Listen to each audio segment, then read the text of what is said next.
just in terms of like an idea, just to like kind of like have in mind is that we kind of like in this like unique time where we're like have like three things going on at one time. You have you have Rosh Chodesh Adar happen. You have Rosh Chodesh Adar happening right now. You have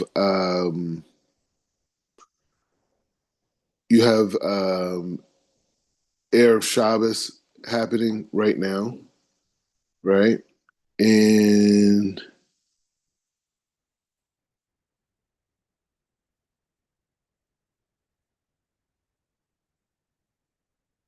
and then you have Shabbat coming, right? I mean, Erev Shabbos and Shabbos are two different things, right? And so Erev Shabbos is its own thing, right? Because the light of Shabbos is coming into reality, and most of the time you're doing a voda for Shabbos, right? So the whole experience is very holy. The whole concept of being able to look into the future and be able to see things and to be able to say like, wow, like Shabbos is coming, so I'm preparing for Shabbos, right? So even the preparation for Shabbat is an aspect of prophecy, right? Because it's like you are already looking into the next day, right? You're looking into that next cycle, and you're already creating reality in that way, right? So Erev Shabbos is building that faculty of the ability to manifest reality, the ability to have an insight to prophecy, the insight to Haruch HaKodesh, because you already have this dynamic of you have this shalom Shalom, shalom. shalom. How We you? logged, Beautiful, beautiful. we logged on to the wrong class. Oh, you guys were on the old one. Yeah, the recap. All right. So okay. So you guys you did the recap, and now you're here. All right. So the thing is like this. So we're just talking about the uniqueness of this moment, right? Because on one hand is Rosh Chodesh, right? Adar, so Kodesh Tov to everybody. The Oh, that's second, oh, that's and the, so. Kodesh Tov, and then the second aspect is that you have this dynamic of Erev Shabbos, like the day, like before Shabbos, right?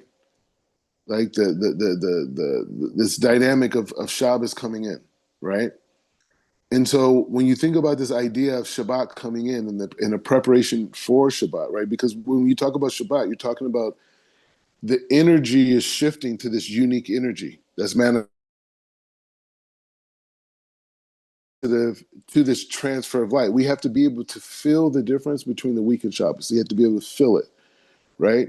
And so that's what's happening right now with that. So we spend most of our time before Shabbos, preparing for Shabbos. But we're saying like how that preparation for Shabbos is also building this faculty of prophecy, right? So we could be able to look into the future, right? We're looking into the next day, and we're deciding what the next day is going to be like, right? Through that work. And so through Shabbat, we have that ability to think in that way, right? And so we're going into Shabbat, we're going into this new dynamic, and there's a shift, right? And so we want to be able to feel that. We want to be able to be aware of that and be sensitive to that. So when the sun's going down, as much as possible, it's important to just be able to feel Shabbat coming in, right? To be able to feel that light coming in, to feel that energy shift, to feel that, like I know people, they live more in the like countryside here of Israel, but they, Arab shop, like before Shabbos, as Shabbos is coming in, they got their chair, they go outside and they're just staring at the stars, and they're just watching everything go down, right? So this dynamic of feeling Shabbat, right, and this idea of preparing for Shabbat, and this idea of looking into the future, right, and then we couple that with this unique light of Rosh Chodesh, right, and as we talked about the other day, Rosh Chodesh is this time where we have this kind of like the slither of this moon, right, and the moon is receiving from the sun, right? The light that we see is actually from the sun itself, right? And the moon is just reflecting that. But we see that slither, and because we're in that place of the full totality has not been exposed, that means that we have the ability to project with our imagination what this next cycle of light is going to be like for us. These next 30 days of light, or 31 days, right? This cycle, we can determine right now what that experience is going to be like, right? And that's the concept, and that's the idea. That's the idea of going into this new reality and then going into Shabbat. So, and then we have the concept of Shabbat tonight, right? And so that's another aspect, right? And so, as they say, like, people say you have to be present, right? You have to be present of all these different lights, what's going on, and being like, wow, like, look what's going on around me. Look what's happening around me. I can't even see it, and all these things are happening around me. So that's where we're at. That's where we're at, and so we're moving forward. So today, I'm actually doing a review, not by you guys, but by Otino. We've been learning a sefer called Sha'arei Kedusha, and it's written by Rabbi Chaim Vital, who's around 500 years ago, and he was a student of the Ari. So basically, these are the teachings of Rabbi Isaac Luria, and it's basically like, with Otino, we really kind of like designed a very interesting system, because there's two types of aspects of self-development, right? Because this idea, and we're going to talk about is, you know, there's this idea of God's light resting upon us, right? But then there's also the idea of having places that are worthy of God to rest upon, right? And so when you think about it, this is going to get heavy. This is going to get heavy because, and I'm really looking forward to learning this with you guys, by the way, because one of the ideas is that he describes this like super body in the heavens, right? And if you guys didn't, not you guys, but if someone didn't know, they could be like, oh man, that's JC up there, man. They talking about JC up there. Oh man, no, that's the body. That's the body, So like that. We'll be able to talk that out, but it'll be good. But the point is saying that Rav Chaim Vital's Sefer is focused on the idea of, through our behavior and character traits, cleansing ourselves, so when we do the mitzvah, that the light of God can rest upon us, right? Because we don't want to be in a place where we're not clean and our behavior is foul, and we're doing things that are deceitful and all these different things, but we doing a mitzvah. It don't work that way. You know what I mean? You have to be clean. Those parts of your body have to be clean. Anyways, so we're going to learn a little bit on that. Any ideas before we go forward? Any statements? Hey, real quick, I have a question. Some time ago, we went over a sefer where it talked about like sounding the shofar. You want to make sure it's okay to sound the shofar on the Shabbat if it's a Rosh Kodesh, correct? Generally, people don't deal with like instruments and those types of things on Shabbos, right? Because the idea behind it is like, if something broke or something happened, a person may want to fix it, and this is the whole thing. So I don't think we won't be hearing anybody blowing shofar on Shabbos. Okay. So tonight, like when the so when is the shofar sounded for Rosh Kodesh under, when you're under and you're looking at the moon and you're saying so you just say the blessing, and so that's pretty Yeah, much done. Okay, good. yeah. We have Kiddush Levana, right? We could Okay, talk about that, and that's a blessing of the moon. We could go over that. It's a whole thing that we do. Yeah. okay. But you get the shofar in all day today if you want. You know what I mean? Okay. So we can sound today. That's right. Okay. Yeah. It's 2 days. Yeah. You can get it, but yeah, you could do it all day. So, but it's just when Shabbat comes in, that's the issue. So Yeah, right. That's cool. yeah. All right. So, okay. So let's try to figure this out. Hold on. Okay.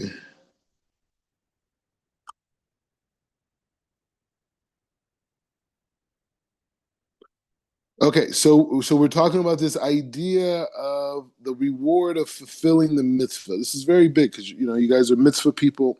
So it says this is actually the third gate. The second part, third gate. Whoa. Okay. Okay. Whoa. Okay. So it says ule ma'an ta da ta'am asit mitzvot ala shirisim kasher. Okay. So it says like this. Okay, this is all about the reward of fulfilling the Torah and the mitzvot. Okay, this is the reward. Wow. He says, in order to know the reason for upon their roots in the manner that I have revealed to you in part one, which you guys haven't read yet. He says, I will quote the sages in the book of repair, Sefer Hatukunim, right? We'll learn that Sefer maybe one day. It's also in Safari. And so he says, and he says in Tukunim 18 and Tukunim 7. Okay, so he's giving you the sources, as any great writer should do. He's giving you the sources on how he's going to outline the mitzvahs and the rewards of the mitzvahs, right? And he's going to get very deep. You're going to appreciate this. Okay.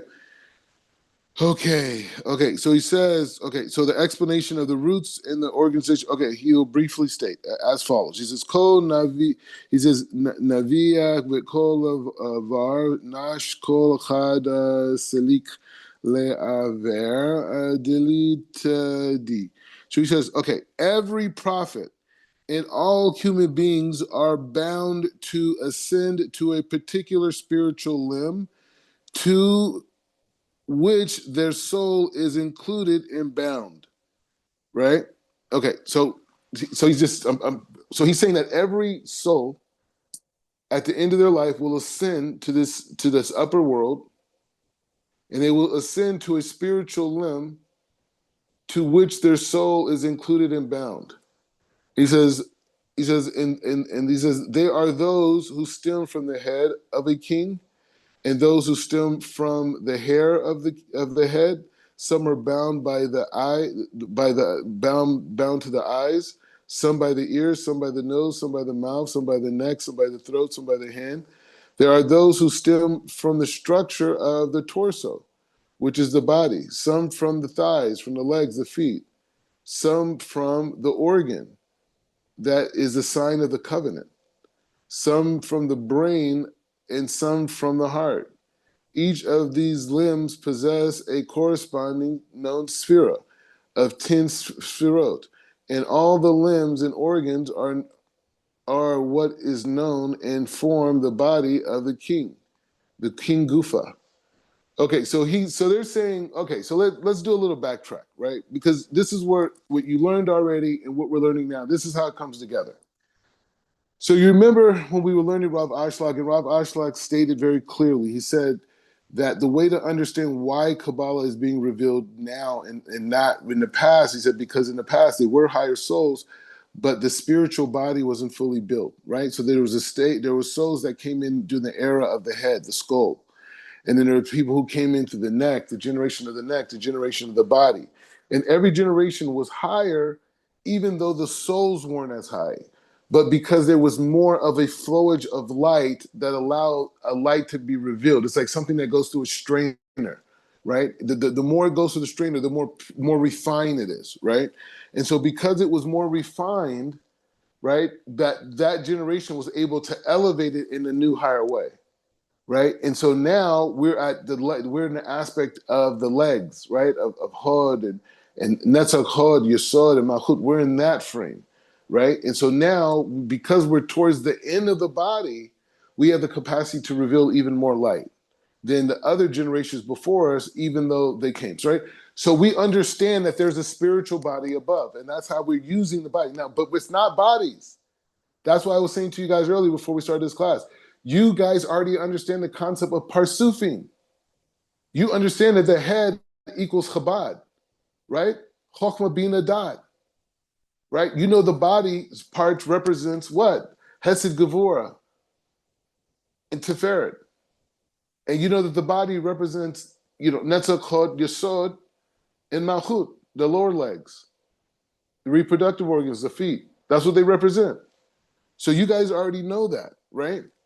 So this whole concept of seeing it, we're just using the structure of a body to explain the configuration of these lights so we could comprehend a lesson, an idea that is beyond physicality. Because even though we're describing a spiritual body up front, we're just using it as a way that we can comprehend, right? You know, you see robots all over the place, right? Why do robots have to look like humans, right? They could totally look like a totally different form, but we could rationalize them because they look like humans, right? So it's like the same thing. It's like we can rationalize a structure of lights by putting it into structure. It's like when people look at the constellations and they say, okay, look at this constellation. It looks like an eagle, or this constellation looks like a deer, or this constellation looks like a lion. This one looks like a fox. And so they will put together these configurations, but those configurations are not expressing the stars themselves or the alignments or their significance. It's just something we're applying to it to understand various structures. And so it's the same thing when we talk about the body and the structure, whether it's in the world of the in-depth, what we're learning right now, all the way to the basic stuff inside of the Torah. But other nations have come along and they have ascribed their meanings to these things and came to the conclusion that God is physical. God forbid. Right? But they don't understand, no, these forms, these hands, these emotions, all these things that we hear about God are expressing different frames of light. But we understand these frames of light through human rationale. So it says, V'kol terigia pekudim ha'orota harota enun chalin. So he says like this. He says all 613 commandments. Okay, listen to this. All 613 commandments of the Torah are tied to the limbs of the body of this King Gufa. Gufa Malach. Malka. Gufa, the king body. Right? So again, we're using this structure. Right? So now they're saying the configuration of that structure that we're saying above, the same structure that we learned about the beginning to the end of the redemption and why we can reveal light, that same structure, that same body, we're using it in a different way now. Now we're saying that same body, we're going to look at it this way now. Each part of that body that exists in the upper world is connected to one of the 613 mitzvahs. Okay? And he says, there are mitzvahs that are tied to the head of the king. There are and those that are tied to the eyes, etc. For each mitzvah that dwells upon each of the particular limbs is known, there is a known name. And within that name is the name Hashem, which is the soul of that limb. Okay, so let's understand what's being said before we go further. So this body, right, corresponds to one of the six, each part of the body it corresponds to one of the 613 mitzvahs. Okay, this body that's in the heavens, the celestial worlds, right? The structure, right? We're not saying structure, it's parsufing. It's different expressions of light, but we're using the human body to express it. So we have to keep that in mind. So from that structure, we're saying that each part of the body represents that. So one of the mitzvahs that we do in this world connects to this supernatural expression of God. See how people can make it into God? They could read Jewish scriptures and say, oh, well, no, they're actually talking about man as a God. No, we're not. It's a structure of light. And we're using human structures to be able to understand and conceptualize how we could use it as a functioning system in our minds, right? And so he says, so each of the mitzvahs dwell upon each of the limbs, okay? So each of the limbs, each of our body parts are directly connected to this, but he's saying the limbs that are above, right?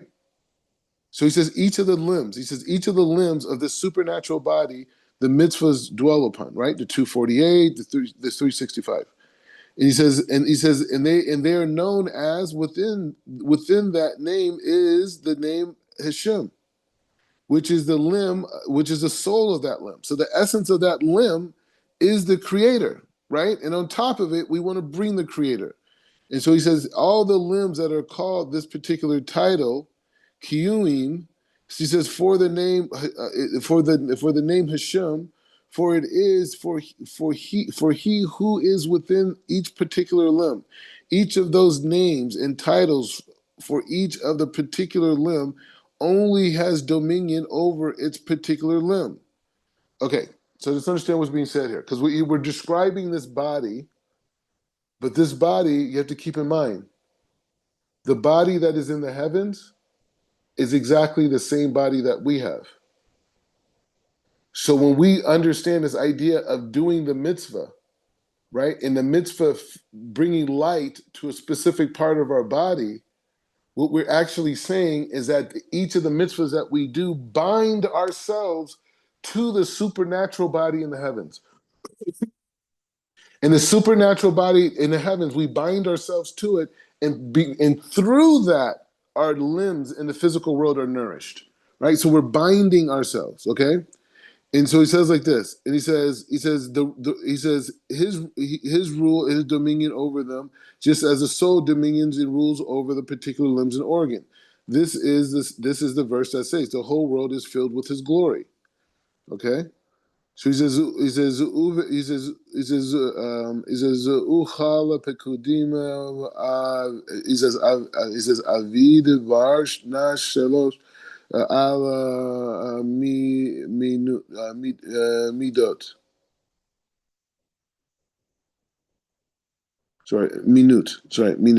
Minute Kabbalah. So he says like this. So he says those commandments that a person fulfills without ulterior motives of receiving reward are tied to the form of the king in the world of Absolute. Okay, so this structure that we're talking about, this parsufing, this body structure that we're talking about, is in the world of Absolute. And so when we do the commandment, for the sake of doing the commandment, we bind ourselves with this source of light, that this configuration of light that's designed, which is designed in an expression of the mitzvot. So he's saying there's a particular structure that exists in the heavens that's specifically for the mitzvot, that's expressed in the humanly body in the shape of, but it's really in the shape of lights.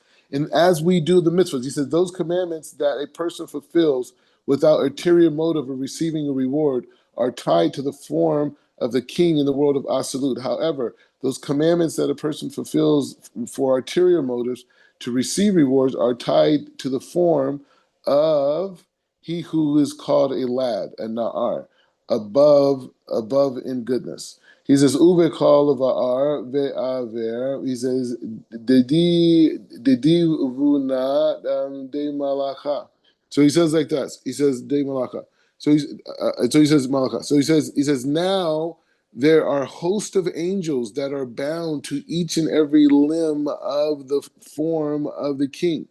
He says there are angels. Okay, so this structure that exists in the heavens, okay, each body part, as we know, is an expression of one of the commandments in the Torah. Okay, so not only that, they're saying each of these different body parts and limbs that are expressions of this aspect of the Torah. He's saying that dynamic is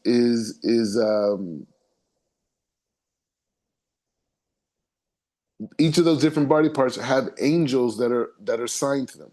Okay, so each of those different body parts that have mitzvahs, that mitzvahs are assigned to, there's an angel there. Okay, so like he says, now there are a host of angels that are bound to each and every limb of the form of the king. He said there are angels that are called the eye of Hashem. Those are called the ears of Hashem. Those who are called the hands of Hashem. And all of these, and he says, and they are all bound to the body of the king Gufa. Right? Again, we're talking about parsufing. We're talking about structures of light. But these structures of light also have configurations of angels that are connected to them. He said, like the strands of the hair that are attached to the head. Whoa. Like the strands of hair that are attached to the head, each strand is a single angel. He says Uve kala. He says Nemia ehu Chad Malach, he says, Ve Tagid Avarim. Daver Nash Kaluhu. So he says the 316 limbs of, he says the 316 limbs and organs of man are thus all ordered according to the order of the whole of creation. Okay? So he's saying because of this upper structure, okay? Because of this upper structure that exists, that we now have this privy to understand. In the world of Absolute, there's this governing thing, you could call it the Shekhinah, right? And the Shekhinah could be understood in the frame of a human structure that is expressing these different lights, right? But it's not, it's a structure, right? It's not a person, it's a structure. We're people, right? We're here in this world. And so that structure of light is the mechanism that creates the physical reality, right? When God light comes into this world, it comes through this filter of the 613 mitzvahs. It comes through that, just like this tree, just like cheese goes through a grater. God's light goes through this filter of 613 mitzvahs, and thus the whole world is designed this way, right? And so we are also designed this way. So as we connect to God's light, as we connect to the mitzvahs, we connect to the supernatural body above, right? And bind ourselves to God's light in the world of Absolute, thus creating a pleasurable reality in this world. And the same thing happens, as we're going to read, when we do the opposite. When we transgress God's Torah, because the world itself is designed in the frame of the Torah, when we digress the Torah, the world gets dark. Our enemies become powerful. Now we see why. Okay. So he says the 313, he says that the 600 limbs and organs of man are thus all ordered according to the order of all of creation. And it is for this reason that man is called a microcosm of a world. Olam Kadam, Katan, right? Olam Katan, right? He says, with every mitzvah a person fulfills, he causes the coronation of the Holy One, blessed be He, over every limb and organ of his soul, according to that particular mitzvah is. The same applies for each particular limb and organ of his soul, which is called flames, nerot. He says, as it states, the soul of man is the flame of God, and it is with the limb that he performs that particular commandment, like which likewise is called flame. That states the commandment mitzvah is a flame.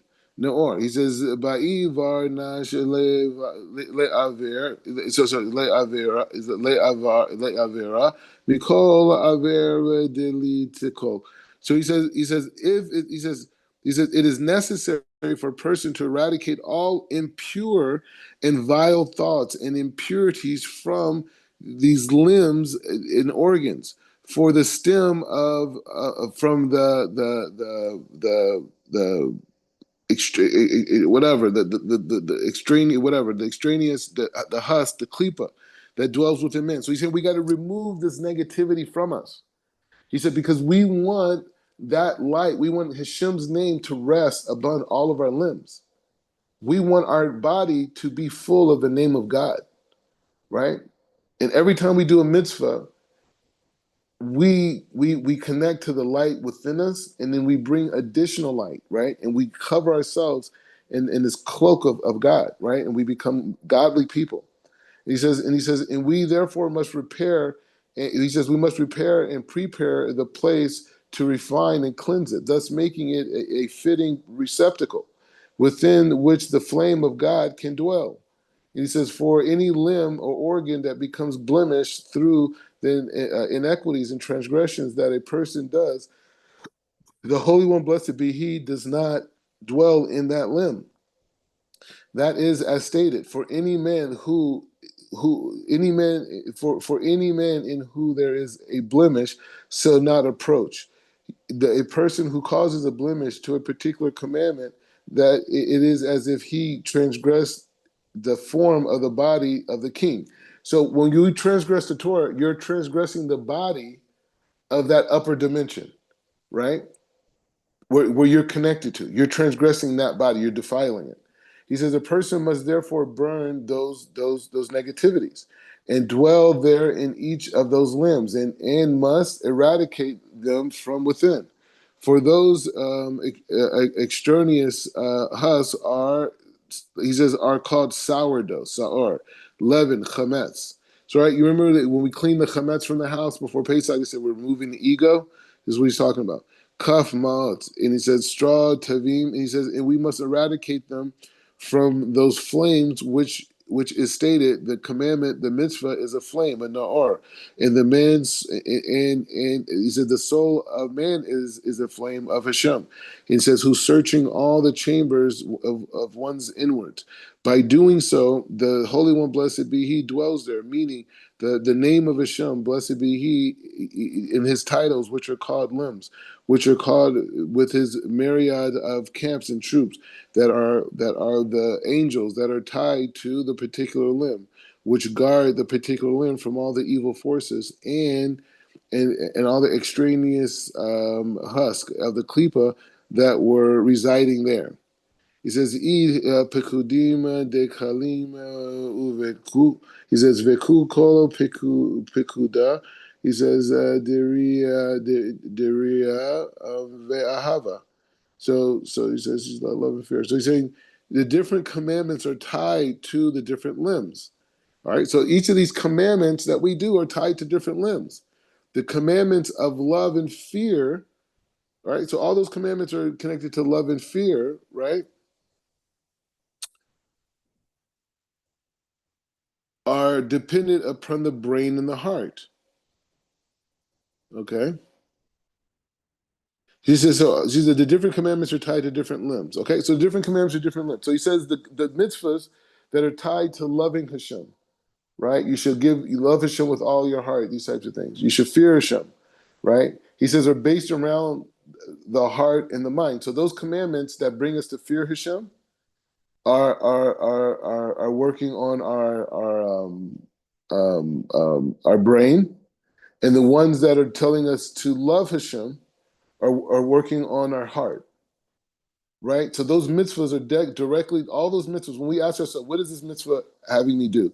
Is it having me connect to Hashem in what way? Is this about fear of Hashem? Is this about love of Hashem? Is it a combination of both? Where am I? But wherever our mind is at, that's the part where that's the light that comes to that particular body. He says all the commandments are related to travel, are dependent upon the feet, which are doing, he says such as doing the house of prayer. He says, like, doing, he said praying, right? We use our feet. He says to walk to circumcise. He says, well, he says, like, okay, so like for example, so a person's walking to go and pray. So his feet, every step he takes, his feet are doing a mitzvah. So that light that he's doing, his feet are now binded to the supernatural feet in the heavens. He said, or going to the circumcisions, or going to perform a mitzvah burying the dead. He says, or any other travel associated with fulfilling of a mitzvah. He says, you're binding your feet. He says, similarly, all the commandments that one fulfills with standing upon his feet, such as standing during the Amida, the standing prayer, that is tied to his two feet and his legs and his thighs. So now we need to start expanding our imagination and understand, well, when I'm doing this mitzvah, what different parts of me are being invoked right now, right? What's happening right now? Like what parts are being, because any part of my body that's being used for this mitzvah, light comes, right? If I'm using my voice, light is coming to my voice. If I'm using my mouth, light's coming to my mouth. I'm binding my mouth by saying words of Torah. I'm binding my mouth to the supernatural mouth above, and my tongue, and my esophagus, and my lungs, and my voice, right? So he says pikuda. He says pikuda li debrit. He says mila. He says brit mila. He says ehu talad be sadik de ehu. So he says like this: the commandment of circumcision is bound to the Tzaddik, who is the rainbow and sign of the covenant. Okay.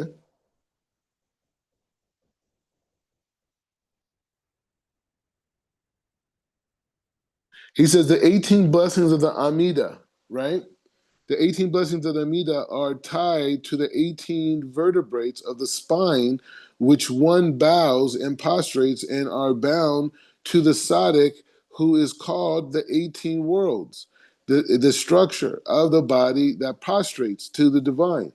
Blessed be. So even all of our movements, right? When you're praying, you're doing, like say you're going shopping, right? You're going shopping for Shabbat. Everything that you're doing, when you're taking the money out of your pocket, you're using your hands, you're using your wrist, you're using your back, you're using your thinking, you're using your eyes. All these things are receiving light. They're all a part of the mitzvah. This is what he's explaining to us. The mitzvah just isn't like, I did this righteous act. No, you're bringing a light force, but you're not doing it for the light force. This is just a byproduct because we want to make our body connected to the supernatural body in the world of Absolute. We want to be completely pure, right? Okay, and so he says like this. Okay, so he says when we prostrate, he said the skina during the prayer, and he says that is that they are bound to the name of God. So are the four corresponding prostrations in the Amida are bound to the center column, right? So he says when we're bowing down, he's just giving us secrets. He said when you bow down, you're connected to what? Tiferet, the central column, and the tefillin are bound to the left hand. So what is he saying there? There's more code. He's saying it's connected to gevura, right? They're all, once you get the language, you can see it's right in front of you. Why is it tefillin are bound to the left hand? What does that mean? No, he's telling you tefillin are bound to the connection to the left hand, which is gevura. Kol pikudim de asid tehilim beyadim begat. So he says like this.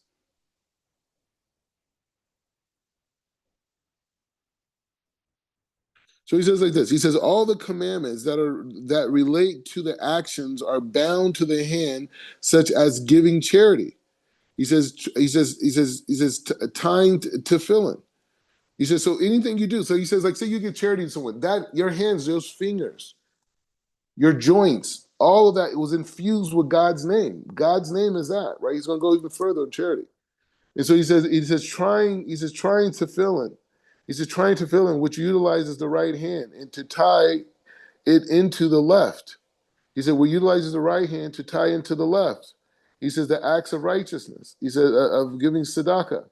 He said the Holy One. He says in terms of charity, listen to this. He said the word charity. He's going to break down the word charity in the gematria. So the word charity is broken into 4 letters, right? Sadik Dalet Kaf Hey. So he says Sadik is the numerical value of 90. What is the Sadik connect us to? The letter Sadik. He says it refers to the 90 times a person responds Amen daily. Wow. The Dalit which is number 4, refers to the 4 sanctifications, Kedusha, one recites daily. The Kaf is 100, and it connects to the 100 blessings we recite daily. And he said the 5 refers to the 5 books of the Torah that should study every day. He said this is the charity that comes. He says, so when you do this mitzvah charity, you connect to the light of all the brachot, all the amens that you would say on a daily basis. You connect to the sanctification of saying of kedusha during tefillah. Then you connect to the 100 brachot that you connect to daily, and then also the mitzvah of studying the books of the Torah, the 5 books of the Torah. So you get that just by that, and all that light is infused into your hands. You see, and so it's okay about this charity and righteousness. The Torah states, you shall surely open your hands, and you should surely give, and you should surely furnish him, which hints at the 10th type of gifts. He says, "Tzitzit pekid." He says, "Ke te kapin, o negad shavat."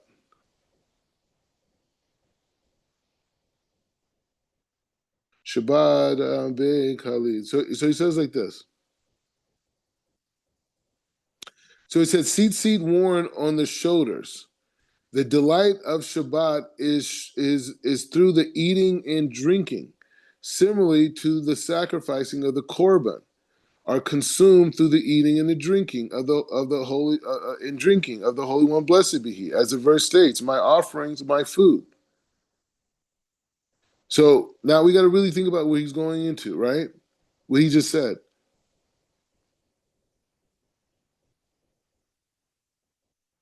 He just, I'm just saying, just look how coded it is, though. Look. I mean, not coded, but you have to understand how to read it. So he just says like this: "Seat are worn on the shoulders," and he doesn't say anything else. And then he says the delight of Shabbat. So he just changed subjects. So what is he saying in his verse? So seat are worn on the shoulders. He's saying you the seat bring light to the shoulders. The mitzvahs bring light to the shoulder. He just said it, but he didn't say it. You see what I'm saying? This is how we have to learn the literature, right? The literature itself is a world. He says the delight of Shabbat is through the eating and the drinking. So just like the korbanos. So in the same level of the korbanos that we had during the times of Beis Hamikdash when we're eating on Shabbat, it's the same level. That's what he's saying. That's what he's saying. He says it's the same level on Shabbat, right? And think about all the parts of your body that are being nourished with that light: your stomach, your windpipes, your esophagus, your intestines, all these things. You got to envision all the lights because all of it is a mitzvah. All of it is a mitzvah, so all of it is light. Okay, let's keep going. So he says the prayers that are established corresponding to the sacrificial offerings, which one makes the blessings of the Holy One, blessed be He, for all that he eats and drinks should be consumed after one concludes the prayer and not before they are bound to the neck. Mitzvah, he says, lelemor, ulemor, utseli, tina, ulekina. So he says like this. The commandment to study and to teach Torah as well as a recitation of the prayers are all related to the voice and speech. So through which one calls out to the Holy One, blessed be He. The same is true. So he's saying like this. So again, he's being vague. He's just saying the point, and you have to get it. So he's saying when we recite the Torah, when we say any words of Torah, we bound our voice with the voice of the supernatural body. We've bound our mouth, our lips to the supernatural body. And so he says, and the same is true when we say the Shema. He says we'll recite twice a day. He said we have to have that in mind, that we're binding ourselves to this. It's kind of like how you see like Pinocchio, how he had these strings attached to every single one of his body. And those strings that were attached to every single part of that body were connected to the intelligence of its creator, right? So that's us with the creator. We're not talking about the supernatural body as some end product. We're saying, no, it's the Pinocchio situation. It's the umbilical cords that our body is bound to, that we receive our nourishment from. In the same way, when we were in our mother's womb, we receive nourishment from the umbilical cord. The same thing. But now it's not physical, right? Now it's metaphysical, right? And that same nourishment that we'll suffer if we don't keep. He says the blowing of the shofar, you're just asking about this. The blowing of the shofar is tied to the lungs, which blow the air and the spirit through the mouth. He says, and it is that the air and the spirit which activates the voice, likewise rendering all the judgment is tied to speech, and also tied to the eyes, as it states, a a judge can only render judgment based upon which his eyes see. Okay, so you got your thing. So when you're blowing the shofar, you have to be in mind that you're connecting the whole aspect of your mouth, your voice, your speech, your breath, everything with the supernatural, right? With the parsuf, the structure that we receive light from, right? So it's not just doing the shofar; it's a mitzvah. No, it's saying I'm bringing down the light of that, and by doing that, I remove judgment. Now we understand why the shofar removes judgment, because judgment is created by speech, right? We create it with our mouth. right? And he says also with our eyes. So when we blow the shofar, right, we're using our speech and our voice in the right way, thus banishing the darkness that we created before. So he says, Karevinima be'inuna ruach. But it's different. It's like Aramaic. So he says, Nikucha lehem. So, anyways, it says like this. Richa. Anyways, all right. So, anyways, different words. This is like real, like this isn't biblical Hebrew. You know what I mean? This is like the real stuff. So he's like, I mean, I'm saying it's spoken stuff. So he says the sacrificial offerings, which is called the pleasant aroma of Hashem, as well is the aromatic spices over which we make Havdalah. So when we breathe in the spice, he says they are tied to the nose. That mitzvah is tied to the nose, right? So when we breathe in the spice on Havdalah, we're connecting our nose to the supernatural, right? It's not just that we're bringing light to our nose, right? That's how people stay healthy, right? And so he says the commandment to hear the shofar and all the other mitzvahs about which must be heard are tied to the ears, and all are tied to the ears. And he says all that must be. He says in tefillin. And he said tefillin are also tied upon the head, and he says, and all the mitzvahs are thus intertwined with one another. He says, Zu'ubi Safer HaZohar, perish not so. So it sounds like this. He says, in the book of the Zohar, it states that even when a person only fulfills a single mitzvah with love and fear of the Holy One, blessed be He, on account of his mitzvah, the 10 sphirot dwell upon him. So he's saying, so any mitzvah that we do with love and fear of Hashem, we literally bring the light of the 10 spheros upon us. He said, whoever fulfills a single mitzvah as fitting, it is as if he fulfilled all the 248 mitzvahs. So just doing one with love and all your heart and love and excitement is as if you did all of them. All the mitzvahs of Torah. He said, and this is because there is not one single mitzvah that is not intertwined with and included with all 248 positive mitzvahs within it. He says, daver nas deli malech malek kadush baruch hu al kol aver ve'aver. So he says like this. The reward for a person he says that the reward a person receives for crowning the Holy One, blessed be He, over his limbs is that it is considered as if he crowned the Holy One, blessed be He, over the entire world. For a man is called a microcosm of the world. Permission is not granted to reveal the reason for the commandments mitzvahs, in order that a person should not come to serve Hashem, blessed be He, for ulterior motives, of receiving reward. Nevertheless, come and see the meritorious. The meritorious is the soul that is rooted in the form of her master, and all that is all the commandments. So he's saying, like, why would a person want to come with ulterior motives? If you come with ulterior motives and you want to receive this, you want to receive.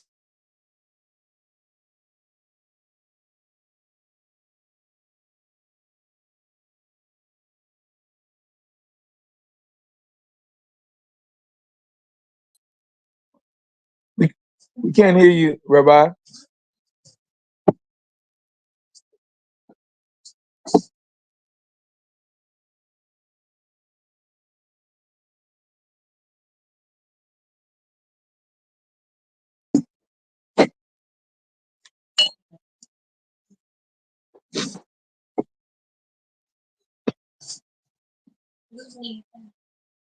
Rabbi, I think you're muted.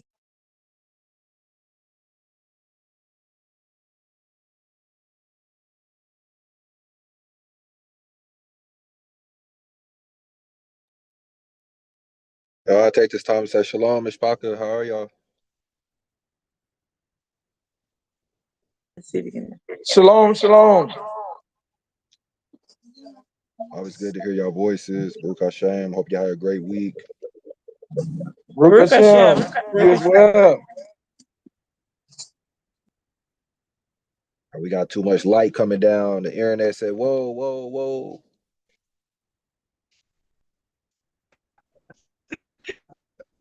You're learning too many secrets.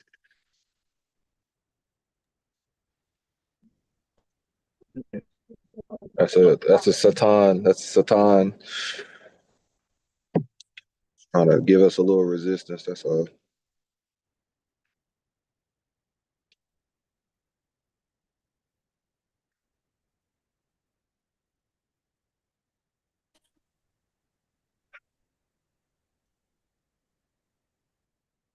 Shalom.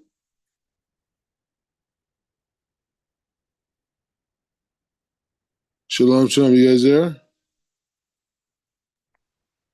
Yeah. All right. Anyways, I don't know. I don't know what happened. My internet just like fell off. I don't know what just happened. But you can hear me? Yes, we can. Yep. Okay. Anyways, so we're having some. Whoa. Okay. I guess that was an old one. Okay. Okay. I guess we're back. We're back. Okay. We're back. We made it. We made it. We're back. Okay.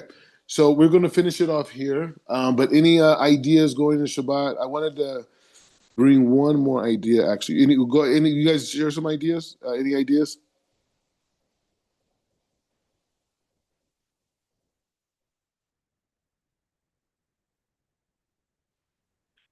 Hold on.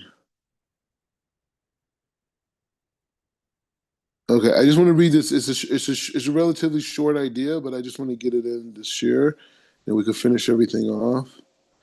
Okay. Okay, so I just want to read a little bit about Purim, okay? A little bit about Purim. This is Rabbi Nachman, Lakutei Etzot. Okay, so it says, Al Yedei Simcha, Purim Ve'amachachamaat Kaf. So he says the festival in the seasons of the year Purim, right? So we're focused on Purim. He says, our joy in clapping and dancing on Purim makes us worthy to receive the Torah in its two aspects, the revealed and the hidden. For the great revelation that came about through Mordecai and Esther was receiving the Torah. Through this, fulfill we were able to fulfill the mitzvah of counting the Omer in the proper way. The klipa of the Haman and the Amalekite, may his name be blotted out, is crushed, and the force of pride and idolatry and atheism is broken. The great faith, the holy wisdom, and the true life and the length of days are brought into the world.